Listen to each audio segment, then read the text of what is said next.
bienvenue sur ma chaîne. C'est parti pour le tirage du mois d'avril qui se profile à l'horizon. J'espère que vous allez tous très bien. Alors, quoi vous dire avant le début de la vidéo? On va aller voir les énergies générales, puis les énergies sentimentales pour le mois d'avril. Prenez ce qui vous parle essentiellement, gardez bien votre discernement. Si ça ne vous parle pas, c'est tout simplement que soit la vidéo n'est pas faite pour vous, soit les énergies ne sont pas encore présentes. Vous pouvez aussi aller compléter le tirage de votre signe solaire avec votre signe ascendant, lunaire, vénusien pour essayer d'avoir un tirage un peu plus complet pour le mois d'avril. Voilà. Après, je tenais à vous dire merci pour les partages, les commentaires, les likes, les abonnements. Ça me fait vraiment plaisir. Je les lis tous. Je suis vraiment... Merci beaucoup pour tout ça. Est-ce que j'ai tout dit? J'ai tout dit. Allez, c'est parti. C'est parti pour le tirage des poissons en solaire, lunaire, vénusien, ascendant pour le mois d'avril 2024. Allez, c'est parti. Vos énergies générales pour le mois d'avril, pour les poissons. Hop là. On lâche les fardeaux, on lâche enfin tout ce qui nous saoule, tout ce qui n'est plus d'actualité. Les responsabilités qu'on avait, tous les poids que l'on portait, la culpabilité, les vieilles croyances qu'on avait, tout ce qui ne nous aide plus, on fait le ménage. Là, c'est le gros tri, d'accord? Gros ménage. Et ça nous permet de revenir à une forme de milieu, d'accord? On n'est plus trop dans les extrêmes. On a envie de se recentrer, on a envie de revenir dans une forme de neutralité, de ne pas être dans les montagnes russes. On est fatigué et on a envie vraiment de faire le tri. Alors peut-être les tris dans les relations, les tris dans les croyances, les tris dans les objets, les tris dans les rêves que l'on a eus. On fait le tri. Vous venez d'où? Les énergies desquelles vous venez. Alors, le roi de coupe et le cavalier d'épée.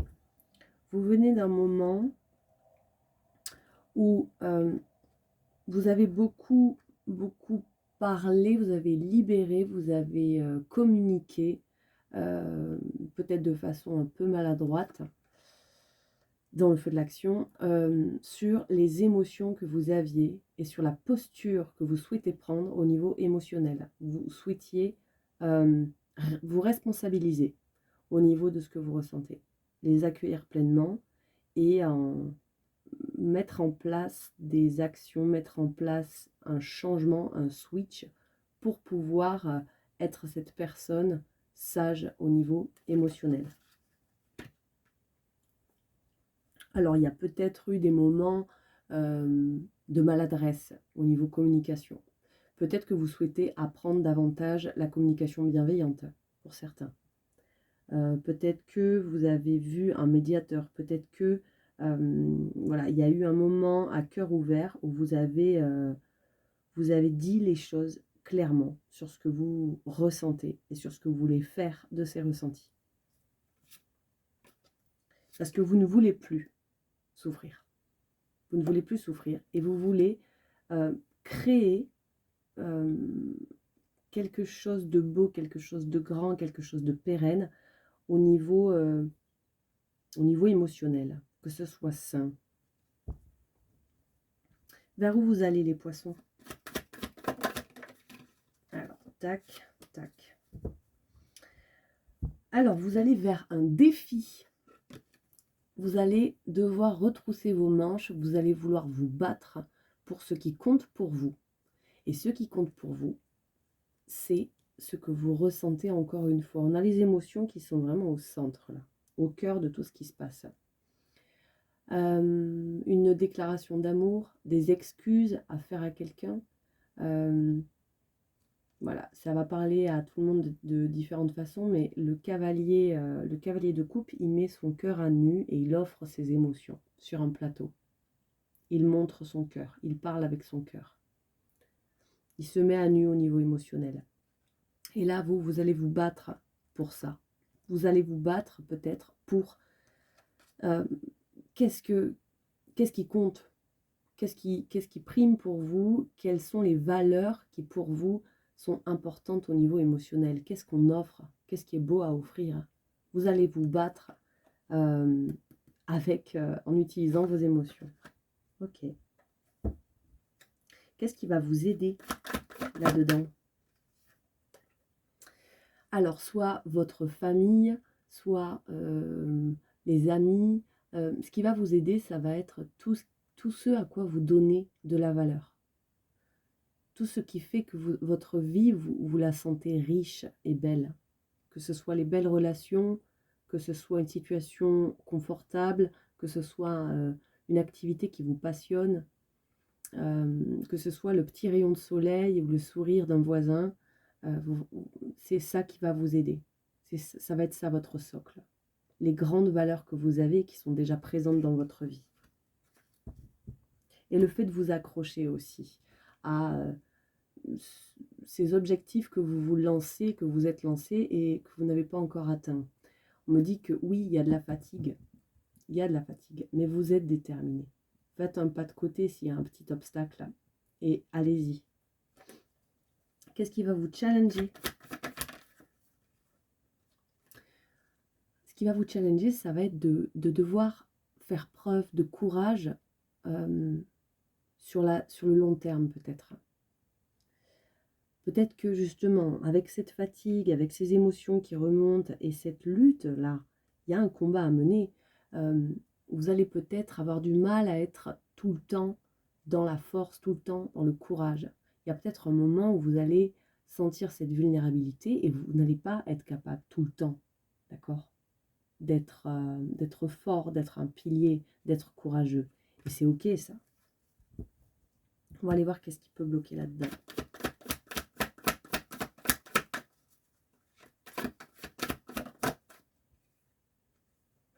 Bah oui, c'est ça. C'est ce que je viens de dire. Vous n'allez pas être capable tout le temps de faire preuve de courage et c'est ok. Donc ça vient vous dire que ce qui bloquerait la force, ce challenge-là, ce serait de ne pas être dans la compassion, dans l'ouverture, dans la douceur, dans l'accueil. Ça, c'est la reine de coupe, elle accueille l'émotionnel. C'est une maman dans l'âme. Prenez soin de vous et accueillez que il y a des moments où vous êtes capable et il y en a où c'est pas le moment, c'est le moment de se reposer. Et c'est ok. D'accord? Le conseil qu'on vous donne, là-dedans, c'est exactement ce que je viens de dire. Reposez-vous. Créez-vous un petit nid douillet, confortable et accueillez ce moment de repos, de guérison où vous prenez soin de penser vos blessures aussi. Alors les blessures, ça peut être la blessure, des blessures de l'âme, blessures de rejet, d'abandon, de trahison, etc. Mais ça peut aussi être simplement de la fatigue. On est fatigué parce qu'on lutte, parce que c'est dur, parce qu'on se sent vulnérable. Et on a besoin de se reposer. On ne peut pas être fort tout le temps, d'accord ? Les choses, c'est pas comme ça. Le temps, il faut le laisser agir aussi. Il faut nous laisser le temps d'agir. La psyché, elle ne supporte pas d'être trop mise à l'épreuve. Le corps a besoin de repos pour pouvoir se régénérer, d'accord? C'est pas en tirant sur la salade que ça va pousser plus vite. C'est ça que ça vous dit. Donc, faites un pas de côté, faites du repos, prenez du repos, pardon, et soyez déterminés sur la durée. Voyez plus loin que là, ici et maintenant. Là, ici, maintenant, j'ai pas la force de, et voilà, catastrophe, du coup, je suis pas capable. Non, voyez plus loin. Là, tout de suite, j'ai besoin de repos. Demain, peut-être que. Voilà. Ok? Soyez dans la douceur. On va aller voir du côté émotionnel, sentimental, relationnel. Vos énergies pendant le mois d'avril. On reprend sa place. Alors pour certains, il y a peut-être un procès. Il y a peut-être un procès qui commence ou qui se termine, où on est en plein dedans. En tout cas, on rectifie quelque chose qui n'était plus équilibré. On va reprendre sa place. Au niveau du karma, là, il y a quelque chose qui est tranché, qui est coupé, où c'est juste. Ok ? Et il y a peut-être une forme de maladresse dans la façon dont c'est dit, dont c'est fait.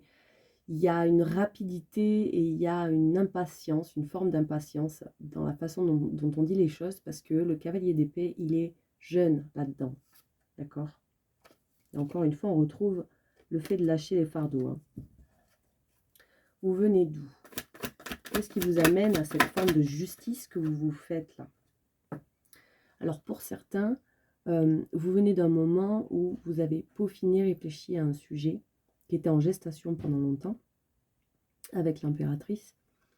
Donc on a pris soin pendant longtemps, on a donné de son temps, de son énergie, de son écoute, de son accueil, de sa chaleur, pour aller faire grossir un projet, une idée, que ce soit une œuvre, que ce soit un projet de vie, un projet pro ou une relation. Pour certains, bon bah je vous fais pas un dessin, hein. Et c'était, ouais, pour certains c'est vraiment ça. Il y a eu, un choix de fait, une rencontre avec quelque chose qui nous appelait, qui rayonnait l'harmonie, d'accord? Et on était dans ce processus-là. 2 arcanes majeures pour l'instant. Vous allez vers où là?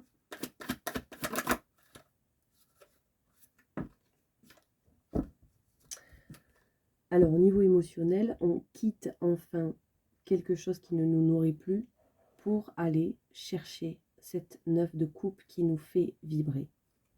D'accord? Donc oui, derrière, il y a une transformation. D'accord? Avec la carte de la mort, on est dans la transformation d'une situation.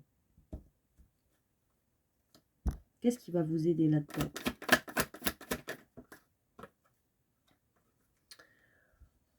Ce qui va vous aider, ça va être de décider de tourner le dos à ce qu'on ne veut plus. D'accord?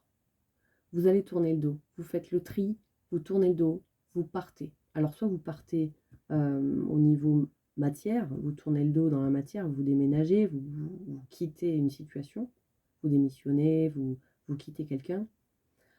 Soit c'est dans la tête, on lâche des idées, on lâche des pensées qui ne nous servent plus. Pour s'autoriser ce nouveau départ. Avec le magicien et le jugement, il y a vraiment une renaissance et la création de quelque chose de tout nouveau. Et un nouveau départ sous-jacent là, dans la matière. C'est très beau tout ça. On en a marre de fantasmer. On veut du concret. On veut du beau. On veut de l'harmonie. On veut que ce soit juste, que ce soit équilibré, que ça nous aille. Donc on part à la recherche de ce qu'on veut et on tourne le dos à ce qu'on ne veut plus. Là, il y a une détermination, vraiment. Même si je sens de la fatigue, on est déterminé à ne plus retomber dans les mêmes schémas qui dysfonctionnent. Qu'est-ce qui va vous mettre au défi? Bah oui, le défi, c'est le défi. C'est un défi de taille à relever pour vous parce que c'est important pour vous. C'est primordial pour vous de réussir ce défi, de gagner ce combat. Donc oui, ça vous challenge. Il y a de la peur quand il y a un vrai désir de réussite. Le défi, il vous challenge, oui, parce que ça va vous demander d'être sage au niveau mental, de ne peut-être pas vous laisser embrigader par justement les peurs du mental. Ah, il y a de la passion aussi. Il y a une forme de passion là. Donc d'essayer de tempérer les choses. Qu'est-ce qui peut bloquer dans ce 5 de bâton? On retrouve les mêmes cartes que dans le général. Hein. Le 10 de bâton, ok. De ne pas faire le tri, de ne pas oser lâcher les fardeaux, lâcher ce que vous ne voulez plus, ça peut bloquer les énergies. Il faut faire de la place pour accueillir le nouveau là. D'accord? On va quand même aller demander, il y a de nouveau celle-là, hein, d'accord? Un petit pas de côté et on continue à avancer. Un petit conseil, le bon moment arrive. Soyez patient et observez. Observez. Le bon moment pour chaque chose arrive. La 6 de coupe, elle était en dos de deck au tout début. Il y a peut-être un vieux rêve d'enfant qui va pouvoir être possible là. C'est ça qu'on me dit. vous me ferez vos retours. J'espère que ça vous aura parlé. On s'arrête là pour le tirage. Je vous souhaite un très beau mois d'avril et je vous dis à très bientôt.